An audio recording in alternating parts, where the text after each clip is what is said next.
മിശിഹായിൽ പ്രിയ സഹോദരീ സഹോദരങ്ങളെ, ഇത് നാം വിശകലനം ചെയ്യുന്നത് നമ്മുടെ കർത്താവ് സ്ഥാപിച്ച തിരുസഭയെ സ്നേഹിക്കുന്ന, ക്രിസ്തുവിനെ പിന്തുടരുന്ന ദൈവജനവും അന്ത്യക്രിസ്തുവിനെ സ്നേഹിക്കുന്ന, അന്ത്യക്രിസ്തുവിനെ പിന്തുടരുന്ന ക്രിസ്തുനാമധാരികളും എന്ന വിഷയത്തെക്കുറിച്ചാണ്. എറണാകുളം അങ്കമാലി അതിരൂപതയിലും മറ്റും നടക്കുന്ന കർത്താവിന് എതിരെ, കർത്താവ് സ്ഥാപിച്ച സഭയ്ക്കെതിരെ, കർത്താവ് സ്ഥാപിച്ച പാപപരിഹാര ബലിയായ ദിവ്യബലിയെ അവഹേളിച്ചുകൊണ്ട് ബലിപീഠത്തിലും തെരുവീതികളിലും ക്രിസ്തുനാമധാരികളായ പുരോഹിതരും അവർക്ക് വേണ്ടി പിന്നിൽ നിന്ന് പ്രവർത്തിക്കുന്ന ഇടയന്മാരും വൈദികരോടൊപ്പം തന്നെ സന്യാസിനികളും കുറെ വിമതരായ ക്രിസ്തുനാമധാരികളും ചേർന്ന് സഭയെ പീഡിപ്പിക്കുമ്പോൾ, സഭയ്ക്കെതിരെ പ്രവർത്തിക്കുമ്പോൾ, പ്രക്ഷോഭങ്ങൾ നടത്തുമ്പോൾ ഇത് ഇവിടം കൊണ്ട് അവസാനിക്കുമോ ഇല്ലയോ എന്ന് എല്ലാവർക്കും സംശയമാണ്. ലോകം തന്നെ ഉറ്റുനോക്കുന്നു. സഭയ്ക്കെതിരെയുള്ള പ്രവർത്തനങ്ങൾ എന്തുകൊണ്ട് എറണാകുളം അങ്കമാലി അതിരൂപതയിൽ നിന്നും ആരംഭിക്കുന്നു? സീനഡ് ഇടപെട്ട, കത്തോലിക്ക സഭയുടെ പരമാധ്യക്ഷനായ പരിശുദ്ധ പിതാവ് ഫ്രാൻസിസ് പാപ്പ ഇടപെട്ട ഈ പ്രശ്നം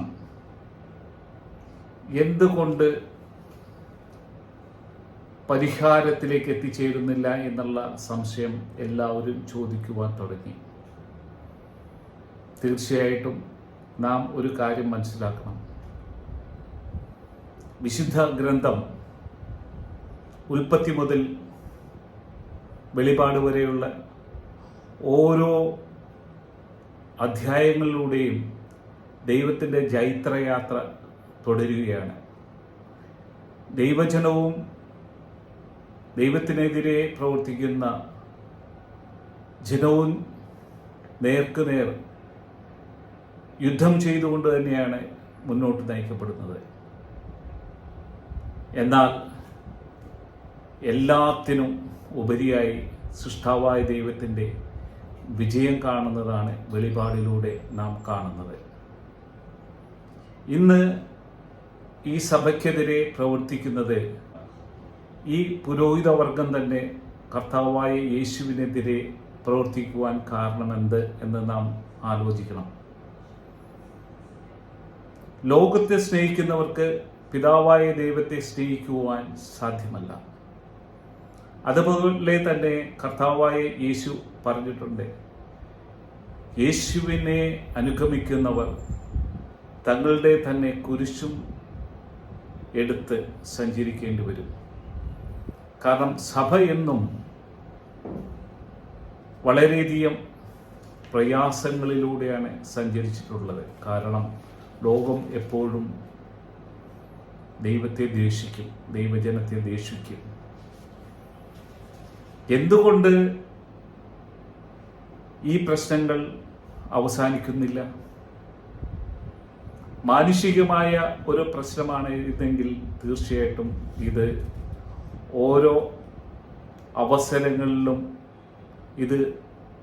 ഈ പ്രശ്നം ഇല്ലാതാക്കാനുള്ള അവസരങ്ങൾ ഉണ്ടായിരുന്നു. ഈ ലോകത്ത്, നമ്മുടെ രാജ്യത്ത് തന്നെ ഓരോ കാര്യങ്ങളും, നിയമങ്ങളും കടമകളും എല്ലാമുള്ള നമ്മുടെ രാജ്യത്ത് അതിനൊരു നിയമവാഴ്ചയുണ്ട്. എന്നാൽ നിയമത്തിനെതിരെ പ്രവർത്തിക്കണമെങ്കിൽ ആ വ്യക്തിയിൽ തീർച്ചയായും തിന്മ ഉണ്ടായിരിക്കണം. അതുപോലെ തന്നെയാണ് സഭയിലും.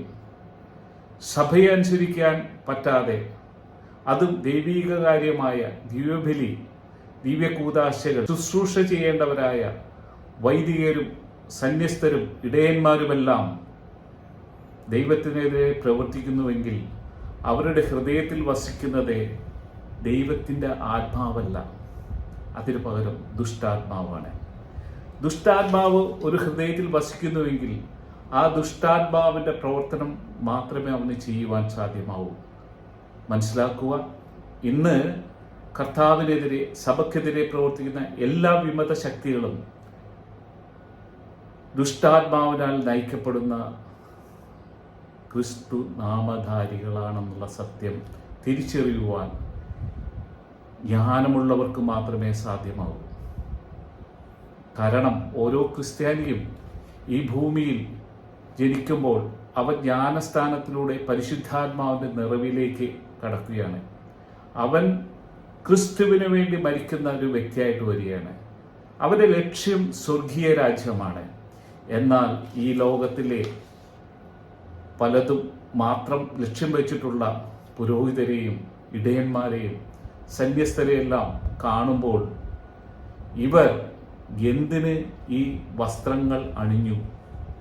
തിരുവസ്ത്രമെന്ന് പറയുമ്പോഴും അതിലെല്ലാം കറകൾ പറ്റി ദൈവത്തിനെതിരെ പ്രവർത്തിക്കുന്ന ശക്തിയുമായി ബന്ധപ്പെട്ടുകൊണ്ട് ഇവർ ഓരോ തെരുവുകളിലും ഇവർ മുദ്രാവാക്യങ്ങൾ വിളിക്കുന്നത്, പരദേശി എന്ന് വിളിക്കുന്നത് എല്ലാം കാണുമ്പോൾ ഈ എറണാകുളം അങ്കമാലി അതിരൂപതയിൽ വന്നിരിക്കുന്ന എല്ലാവരും ഈ എറണാകുളത്തുകാർ തന്നെയാണോ? ഞാൻ ഈ എറണാകുളംകാരൻ തന്നെയാണ്. ഞങ്ങളുടെ കുടുംബം എല്ലാം എറണാകുളം തന്നെയാണ്. എന്നാൽ എറണാകുളം എന്നുള്ളതല്ല ഞാൻ തിരുസഭയായിട്ട് കണക്ട് ചെയ്യുമ്പോൾ. തിരുസഭ യേശുവാണ്. യേശുവിന് വേണ്ടിയാണ് നാം ജീവിക്കുന്നത്. സ്വർഗരാജ്യമാണ് നമ്മുടെ ലക്ഷ്യം. ഇന്ന് പല രൂപതകളിൽ നിന്നും ഇവിടെ വന്നിട്ടുള്ള പലരും ഈ വിമത വൈദികരോട് ചേർന്നിട്ട് പലതും അവർ നേടുന്നുണ്ട്. അതിനു വേണ്ടിയിട്ട് അവർ പരിശ്രമിക്കുന്നുണ്ട്. പല സമ്പത്തും മറ്റു പല ജോലികളും ലഭിക്കുന്ന വ്യക്തികളാണ് ഈ വ്യക്തികളിൽ പലരും. അത് മനസ്സിലാക്കുവാനായിട്ട് നമുക്ക് സാധിച്ചിട്ടുണ്ട്. അപ്പോൾ തീർച്ചയായിട്ടും ദുഷ്ടാത്മാവിനാൽ നയിക്കപ്പെടുന്ന ഏതു പുരോഹിതനും സന്യസ്തനും ഇടയനുമെല്ലാം നിത്യമായ ജീവനിൽ നിന്ന് നശ്വരമായ ഈ ജീവിതം അനശ്വരമാക്കുവാൻ വേണ്ടി ശ്രമിക്കുകയല്ല, നിത്യനാശത്തിലേക്ക് പോകുവാൻ വേണ്ടിയുള്ള പരിശ്രമമാണ്. എന്നാൽ കൂടുതൽ ദൈവത്തെ അറിയാത്ത ദൈവജനം ഈ പുരോഹിതരെയും വിമതരായ പുരോഹിതരെയും ഇടയന്മാരെയും സന്യസ്തരെയും മാത്രം ഫോക്കസ് ചെയ്യുമ്പോൾ നിങ്ങൾക്ക് തെറ്റുപറ്റി. നിങ്ങൾ അറിയേണ്ടത് പരിശുദ്ധാത്മാവിൻ്റെ ജ്ഞാനത്താൽ ദൈവവചനത്തെയാണ്. ദൈവവചനം നമ്മളെ മനസ്സിലാക്കി തരുവാനായിട്ട് പരിശുദ്ധാത്മാവിൻ്റെ നിറവില്ലാതെ ഒരിക്കലും സാധ്യമല്ല. ഇന്ന് പ്രത്യേകിച്ച് ഈ ദൈവവചനം മനസ്സിലാക്കുവാനായിട്ട് വേണ്ടി ബഹുമാനപ്പെട്ട ഫാദർ ഡാനിയേൽ പൂണ്ടത്തിൽ ഇന്ന് നമ്മൾക്കായിട്ട് നല്ലൊരു വചന ശുശ്രൂഷ നൽകുന്നുണ്ട്. ഉൽപ്പത്തി മുതൽ വെളിപാട് വരെയുള്ള ഓരോ ഭാഗങ്ങളെ കുറിച്ചിട്ടും കർത്താവിൻ്റെ ഹിതമെന്തെന്ന് അറിയുവാൻ, അതെ, കർത്താവിൻ്റെ ഹിതം നിറവേറ്റുവാനായിട്ടാണ് നാം ഓരോരുത്തരും വന്നിരിക്കുന്നത്. കാരണം കർത്താവിനെ ആരാധിക്കുവാൻ വേണ്ടി ദൈവം തെരഞ്ഞെടുത്ത ജനമാണ് നാം. അതെ, ആ ഹിതത്തിൽ നിന്ന്, ആ ദൗത്യത്തിൽ നിന്ന് നാം മാറുമ്പോൾ ദൈവത്തിൽ നിന്ന് അകന്ന് സാത്താനുമായി നാം രമ്യപ്പെടുകയാണ് ചെയ്യുന്നത്. ആയതിനാൽ എറണാകുളം അങ്കമാലി അതിരൂപതയിലെ ഈ പ്രശ്നങ്ങൾ അവസാനിക്കുമെന്ന് നിങ്ങളാരും വിചാരിക്കേണ്ട. കാരണം സാത്താന് അടിപ്പെട്ടുകൊണ്ട് നിൽക്കുന്ന വളരെയധികം വൈദികരാണ് ഇതിൻ്റെ മുന്നിൽ നിൽക്കുന്നത്.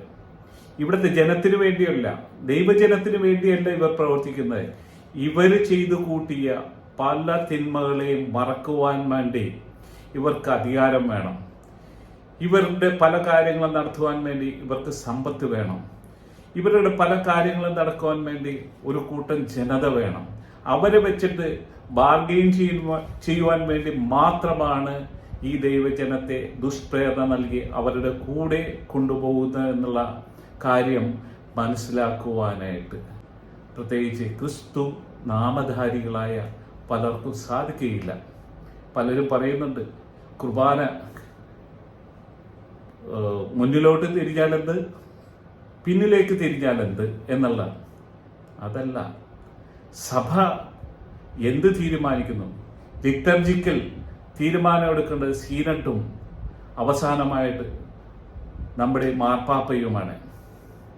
എന്നാൽ അതിനെതിരെ പ്രവർത്തിക്കുന്ന ഈ ശക്തികൾ അനുസരണക്കേടിൻ്റെ, അതെ, സ്വർഗീയ രാജ്യത്തുണ്ടായിരുന്ന മാലാഹവൃന്ദങ്ങളിൽ ഒരു വിഭാഗമായിരുന്നു ലൂസിഫറിൻ്റെ കൂടെ ദൈവത്തിനെതിരെ പ്രവർത്തിച്ച് അനുസരണക്കേട് കാണിച്ച്. അതുപോലെ തന്നെ ഈ ക്രിസ്തുനാമധാരികളായ ഈ വ്യക്തികളെല്ലാം നിത്യനാശത്തിലേക്ക് പോകുവാൻ ദൈവം ഒരുക്കിയ ഒരു പദ്ധതിയാണ്. ഇവൻ്റെ വിശ്വസ്തത എന്തെന്ന് അറിയുവാനും ഇവൻ ദൈവത്തോട് ഏത് രീതിയിലാണ് പ്രവർത്തിക്കുന്നത് അറിയുവാനായിട്ട് കർത്താവിൻ്റെ ആത്മാവിൻ്റെ പ്രവർത്തനമാണ് എറണാകുളം അങ്കമാലി അതിരൂപതയിൽ ഇന്ന് നടന്നുകൊണ്ടിരിക്കുന്നത്. ഇതിന് അവസാനമുണ്ടാകുകയില്ല. കാരണം ഇത് ആദ്യം തന്നെ ഈ പ്രോബ്ലത്തിൽ നിന്ന് മാറ്റുവാൻ സാധ്യമായിരുന്നു. പക്ഷേ ഒക്ടോപസി പോലെ കയറി പിടിച്ചുകൊണ്ട് ഒരിക്കലും വിട്ടുകൊടുക്കില്ല എന്ന ഒരു ധാരണയിൽ, അതും ന്യായത്തിന് വേണ്ടിയല്ല, അനീതിക്ക് വേണ്ടി, നിയമവാഴ്ചക്കെതിരെ പ്രവർത്തിക്കുന്ന ഒരു വിഭാഗം. ഇവരാരെ? ഇവർ തീവ്രവാദികളോ? മനസ്സിലാവുന്നില്ല. നിങ്ങളെ ആരുമായിട്ടാണ് മല്ലടി അടിക്കുന്നത്? ക്രിസ്തുവുമായിട്ടാണോ? ക്രിസ്തു സ്ഥാപിച്ച സഭയുമായിട്ടാണോ? ഒരിക്കലും നിങ്ങൾക്ക് വിജയം വരിക്കാൻ സാധ്യമാവില്ല. ഈ ഒരു സത്യം അറിയുക. ദൈവജനമേ, ക്രിസ്തുനാമധാരികളായ നിത്യജീവനിലേക്ക് പ്രവേശിക്കുവാൻ ആഗ്രഹിക്കുന്ന ദൈവജനമേ, നിങ്ങൾ പരിശുദ്ധാരൂപിയാൽ നിറയുവാൻ വേണ്ടി പ്രാർത്ഥിക്കുവിൻ. എന്താണ് കർത്താവിൻ്റെ ഹിതമെന്ന് അറിയുവാൻ, എന്താണ് കർത്താവ് ആഗ്രഹിച്ചതെന്ന് നിങ്ങൾ അറിഞ്ഞുകൊണ്ട് ദൈവത്തിനു വേണ്ടി പ്രവർത്തിക്കുക. ഈ ലോകത്തെ ജീവിതം തുച്ഛമാണ്. ഇന്ന് ഞാൻ ഈ സംസാരിക്കുന്നു, നാളെ ഈ ഭൂമിയിൽ ഉണ്ടാവുമെന്ന് എനിക്ക് ഒരു ഉറപ്പുമില്ല. എന്നാൽ ഞാൻ ക്രിസ്തുവിനോടൊപ്പം ജീവിക്കുവാൻ, ക്രിസ്തുവിനോടൊപ്പം ബലിയാകുവാൻ ഞാൻ ആഗ്രഹിക്കുന്നുണ്ട്. അതിനാണ് എൻ്റെ ജീവൻ ഈ ഭൂമിയിലേക്ക് പിതാവായ ദൈവം തൻ്റെ ആത്മാവിനാൽ നിറച്ചു തന്നത്. ആ ധൈര്യത്തിൽ തന്നെയാണ് ഞാൻ ഈ സുവിശേഷം ഉദ്ഘോഷിക്കുന്നത്. എൻ്റെ പിതാവായ ദൈവത്തിനെതിരെ, എൻ്റെ രക്ഷകനായ ക്രിസ്തുവിനെതിരെ, എനിക്ക് വേണ്ടി നിത്യസഹായം ചെയ്തിരിക്കുന്ന പരിശുദ്ധാത്മാവിനെ എതിരെ പ്രവർത്തിക്കുന്ന ശക്തികളോട് ഞാൻ ഒരു ചങ്ങാത്തവുമില്ല. അവയ്ക്കെതിരെ പടവരുത്തുവാനായിട്ട് ആത്മീയമായ പടവരുത്തലാണ്, ശാരീരികമല്ല, രക്തത്തോടും ശരീരത്തോടുകൂടിയുള്ള യുദ്ധമല്ല. ഇത് അധികാരങ്ങളോടും ആധിപത്യങ്ങളോടും കൂടിയുള്ള യുദ്ധമാണ് ഒരു യഥാർത്ഥ ക്രിസ്ത്യാനി ചെയ്യേണ്ടത്. മറ്റു ശക്തികളെ ശരീരരക്തങ്ങളോടെ അല്ല എന്ന് തന്നെ മനസ്സിലാക്കുക. എന്നാൽ ക്രിസ്തുവിനെതിരെ, നിങ്ങൾ ക്രിസ്തുവിനെയാണ് പ്രഘോഷിക്കുന്നതെങ്കിൽ തീർച്ചയായിട്ടും ക്രിസ്തുവിനെതിരെ പ്രവർത്തിക്കുന്ന ഏത് ശക്തിക്കെതിരെയും നമ്മളുടെ അധരങ്ങളും നമ്മുടെ പ്രവർത്തനങ്ങളും മുന്നോട്ട് കൊണ്ടുപോകേണ്ടതാണ്. പല ഇടയന്മാരും തങ്ങളുടെ അധികാരം നിലനിർത്തുവാനും തങ്ങളുടെ സുഖസൗകര്യങ്ങൾ മെച്ചപ്പെടുത്തുവാനും യേശുവിനെ ഒറ്റിക്കൊടുക്കുന്നതായ സാഹചര്യം നമുക്ക് മനസ്സിലാകുന്നുണ്ട്. ഈ സഭയിൽ മാത്രമല്ല, ക്രൈസ്തവ സഭയോട് ചേർന്ന് നിന്നിട്ടുള്ള പല മെത്രാന്മാരും മെത്രാപ്പോലിത്തമാരും സന്യസ്തരുമെല്ലാം യേശുവിനെയാണ് നിങ്ങൾ പ്രഘോഷിക്കുന്നതെന്ന് മനസ്സിലാക്കാതെ മൗനം പാലിക്കുമ്പോൾ, അതെ, കർത്താവിനെതിരെ തന്നെയാണ് നിങ്ങൾ പ്രവർത്തിക്കുന്നത്. ഇത്രയെങ്കിലും ഞാൻ പറഞ്ഞില്ല എങ്കിൽ എന്നിൽ വസിക്കുന്ന പരിശുദ്ധാത്മാവ് ഒരിക്കലും എനിക്ക് മാപ്പ് തരില്ല. എന്നെ കർത്താവിൻ്റെ ആത്മാവ് പ്രേരിപ്പിച്ചിട്ട് തന്നെയാണ് ധൈര്യത്തോടെ ഈ സുവിശേഷം ഉദ്ഘോഷിക്കുന്നത്. സഭയ്ക്കൊരിക്കലും നാശമുണ്ടാകില്ല. സഭക്കെതിരെ പ്രവർത്തിച്ച ധാരാളം വ്യക്തികൾ ഈ ഭൂമിയിൽ ഉണ്ടായിട്ടുണ്ട്, ഇപ്പോഴുമുണ്ട്, ഇനിയും ഉണ്ടാകും. കാരണം സാത്താനിലൂടെ ദൈവത്തിനെതിരെ പ്രവർത്തിക്കുവാനുള്ള ഒരു നിഗൂഢമായ അജണ്ടയുണ്ട്. തീർച്ചയായിട്ടും നാം ആരുടെ ഭാഗത്ത്? ദൈവത്തിൻ്റെ കൂടെയോ സാത്താൻ്റെ കൂടെയോ? നിങ്ങൾ ചിന്തിക്കുക. നിത്യജീവനിലേക്ക് പ്രവേശിക്കണമെങ്കിൽ ദൈവത്തോടുകൂടെ പല സഹനങ്ങളും നമ്മൾ സഹിച്ചുകൊണ്ട് അവൻ്റെ കുരിശുമെടുത്തുകൊണ്ട് ദൈവത്തിനോടുകൂടി ചേരുക. അതാണ് നിത്യജീവനിലേക്ക് എത്തിച്ചേരുവാനുള്ള മാർഗം. അതിനായിട്ട് നമുക്ക് പ്രാർത്ഥിക്കാം, ഉപവസിക്കാം, ദൈവത്തിന് നന്ദി അർപ്പിക്കാം. ഈ അവസരം തന്ന ദൈവത്തിന് ഞാൻ പ്രത്യേകം നന്ദി അർപ്പിക്കുന്നു. നിങ്ങളിലും അനുതാപത്തിൻ്റെയും പല മാറ്റങ്ങളുടെയും സംഭവങ്ങൾ ഉണ്ടാകട്ടെ. ദൈവത്തിനു വേണ്ടി ജീവിക്കുവാൻ കൃപയുണ്ടാകട്ടെ എന്ന് ഞാൻ പ്രാർത്ഥിക്കുന്നു. Brother Thomas George.